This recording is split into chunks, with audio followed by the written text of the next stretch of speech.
En tout cas, c'est ce qu'on a vu, des retrouvailles et une bonne entente affichée entre Emmanuel Macron et Olaf Scholz aujourd'hui. Le président français accueillait le chancelier allemand pour un anniversaire, les 60 ans du traité de l'Élysée et donc de l'amitié entre les deux pays. Discours à la Sorbonne ce matin, conseil des ministres conjoints et puis qui viennent se terminer une conférence de presse commune.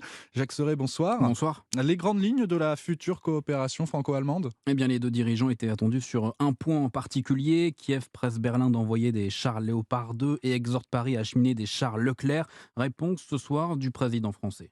J'ai demandé donc au ministre des Armées d'y travailler. Rien n'est exclu et cela s'apprécie en effet collectivement et au regard de trois critères. D'une part, comme on l'a toujours fait depuis le début, que ça ne soit pas escalatoire. La deuxième, c'est que ça puisse apporter un soutien réel et efficace à nos amis ukrainiens. Le troisième critère, c'est de ne pas affaiblir nos capacités propres de défense, en particulier de nos structures critiques.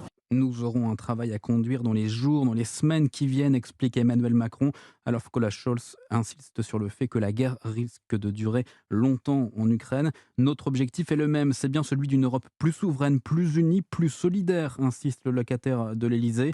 Alors face au plan de protectionnisme américain, l'Inflation Reduction Act, les deux dirigeants disent avoir défini une ligne commune, sans plus de précision. Enfin, une annonce ce soir, celle de la création d'un premier billet de train franco-allemand pour les jeunes qui devrait voir le jour en cette année 2023. Jacques Serret du service politique d'Europe 1.